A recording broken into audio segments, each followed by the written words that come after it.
Hi everybody, welcome to Train Forever. I'm Andrew Barr, and today I'm talking about 8 of the most common, prevalent, and harmful myths and misconceptions that are widely circulated in the fitness world today.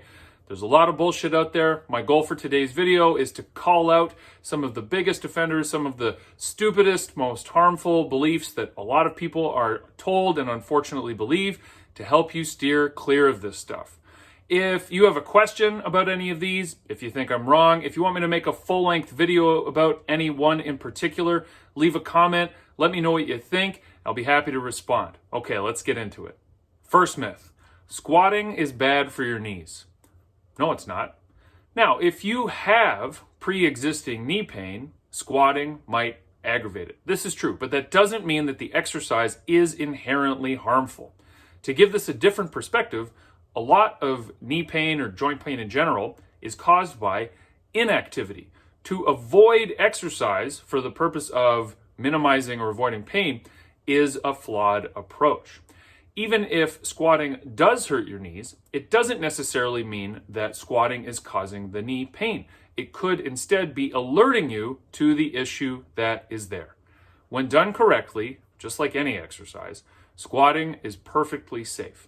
It may or may not be a good choice for your program. The reasons why an exercise fits in or doesn't fit into a program are complicated. This is where trainers can help. But to make a blanket statement that this fundamental movement pattern that every person has to do if they, for example, use a toilet, and to exclude it from people's programs based on this false belief is counterproductive and incorrect. Next, it matters how many calories you burn when you exercise. Not really. And if you're focused on the caloric burn of your workouts, you're going to have a bad time. The benefits of exercise are so multifaceted and really transformational, and they range from things like reduced risk of disease and death to improved mood, energy, sleep quality, and on and on. By focusing exclusively, or even making your primary focus the number of calories you burn, the most common effect of that is getting steered away from the things that truly make a workout effective. The only reason why you might want to take an interest in the number of calories that you burn during a workout is if you're trying to lose weight. Fine. But exercise only accounts for a small percentage of total daily energy expenditure. And it's quite easy, and it's quite common too, to simply replace the extra calories you burn from a workout through your nutrition. So rather than focusing on the calories you burn, you can focus on things like mind-muscle connection, movement quality, producing force quickly, skill acquisition and technique mastery, and also picking activities that you enjoy and have fun doing.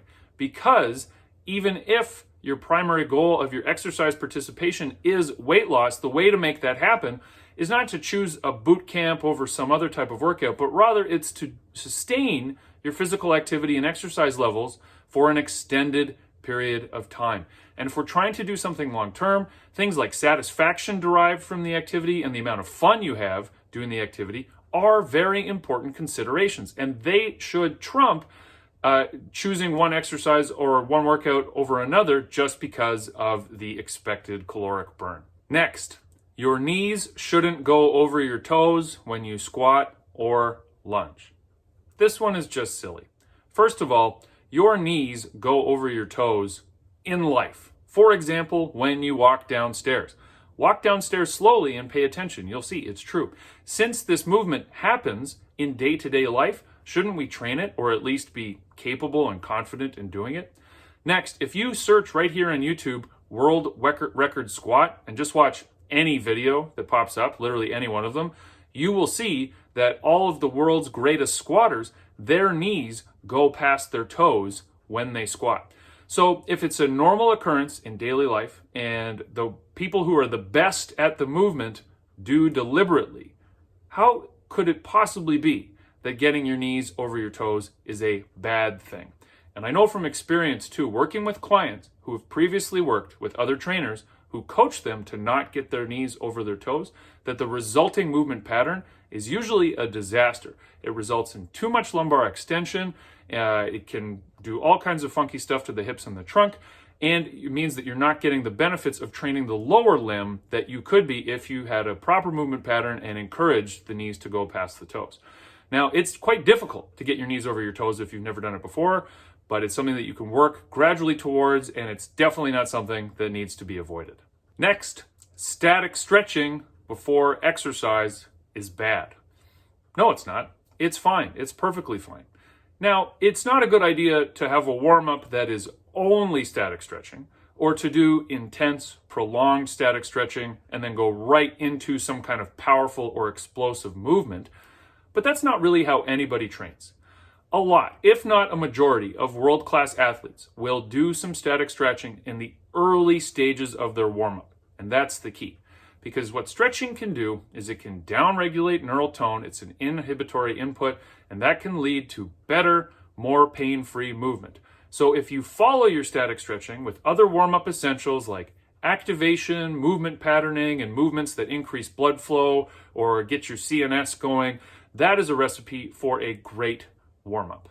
If you think I'm wrong about any of these, or if you've heard something similar before and it just didn't sit right with you and you want my take, go ahead and leave a comment. I'll let you know what I think. And if you want me to make a full-length video about any one of these, I'd be happy to do that too. And make sure you subscribe so you never miss another video. Next, the phrase girl push-ups. I hate this one. First of all, some women are really strong and can do full push-ups from their toes all day long. And some men aren't beginners or haven't trained that much, don't have a ton of upper body strength, and do better doing push-ups from their knees or some other regressed variation of a push-up. But the point is, your gender has nothing to do with the best push-up option to put in your program. And furthermore, more importantly, did you know that the origin of this idea of girl push-ups was that they used to think that the abdominal contraction required when doing a full push-up from the toes put so much pressure on the uterus that it would result in infertility? Are you kidding? That's like the dumbest thing I've ever heard. So by continuing to use the phrase girl push-up, we're really hanging on to this insane ideology from decades ago that was never correct. So don't say this. You can say push-ups from the knees or push-ups from the toes. You can say full push-ups. Just leave the gendering out of it because it doesn't make any sense. Next, lifting weights is dangerous for kids. I mean, I guess everything is dangerous if you do it wrong. And kids, especially younger children, should prioritize free play and freedom of movement and exploration so that they develop a well-rounded movement library in the early stages of their life. But the flip side is that youth sport now is incredibly competitive, and it's common to have children as young as, say, 10 or 12 flying to other countries for tournaments or playing 5 games in a day or doing 20 or 30 hours per week of their sport year round. So these athletes, the demands on their body are really quite significant. The role that the weight room can play is it can help these athletes develop strength and resilience to injury to help them withstand the demands of their sport. If you have a kid who's playing 12 basketball games in a week, do you really think that some goblet squats, loaded carries, and learning how to do a push-up are going to hurt this kid in any way or stunt their growth? It doesn't make any sense.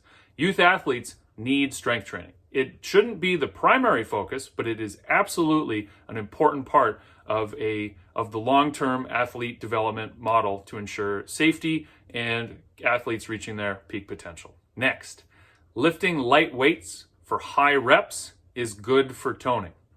Unfortunately, this just isn't true. Before I go on, let me just say, if what you like to do is to lift light weights for high reps, if that's what you enjoy, that's great. You do you. There's nothing wrong with training this way, again, if it's what you enjoy. But the belief that this training method is particularly effective for developing long, lean muscles and a toned physique, it's incorrect.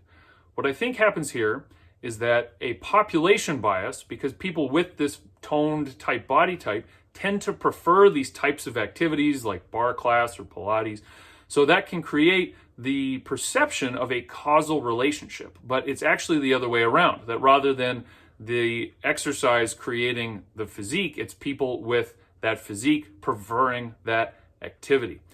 But let's break this down. How do we create that toned effect? Okay, well, what are we really talking about when we talk about toning? Well, I know that means we want muscles to be better somehow, right? We want them to look nice, maybe more defined, but definitely not bigger, right? Well, the best way to do that is to train for strength. And that means heavier compound exercises, working a lot around that 5 rep zone. And that's usually not what people think about, but a higher volume training like sets of 20 to 30, that is actually pretty effective for creating muscle growth when done in conjunction with other types of training. And doing ultra high reps, say 50 to 100 with really light weights, well, that doesn't really do much of anything. And last is this idea that you need to train hard every day to see real results. Training hard is great, but it is through recovery that we actually make progress. Elite world-class athletes do more light workouts than you might think. And these are people who have organized their entire lives around their training. If you're a regular person, and by that I mean not a world-class athlete, and there's no shame in that, somebody with a career and family obligations, you likely do not have the time and energy resources to go 10 out of 10 in the gym 7 days a week. And even if you did, it's probably still not a good idea. For people who are super motivated and really want to commit to their training, what I would suggest instead of going hard every single day is to do some hard workouts, some light workouts, because they help drive recovery and stimulate ongoing adaptation, and then to put additional time and energy, rather into extra intense exercise, put that energy into getting restful sleep, drinking lots of water, and habits that support healthy eating. Things like meal prepping on a weekend, whatever it might be. So the point is that training hard is great, and if you want to achieve some serious fitness goal, it absolutely needs to be part of your program, but it's not everything. And training hard every single day is not hardcore and cool and good. It's just nonsense. It's a bad idea. You want to do some hard workouts and some light workouts for real results. And that's it. At least for today. There are so many other examples of this type of misinformation that's out there. And like I said, if you're wondering about any of them, if you have a question and you want me to respond or make a video about it, leave a comment, let me know. Make sure you subscribe so you don't miss any videos. And if you're interested in working together and me making a program for you and guiding you through it, I put my contact info in the description. You can hit me up and we can take it from there if we find out that we're a good fit to work together. So thanks so much for watching. We'll see you next time.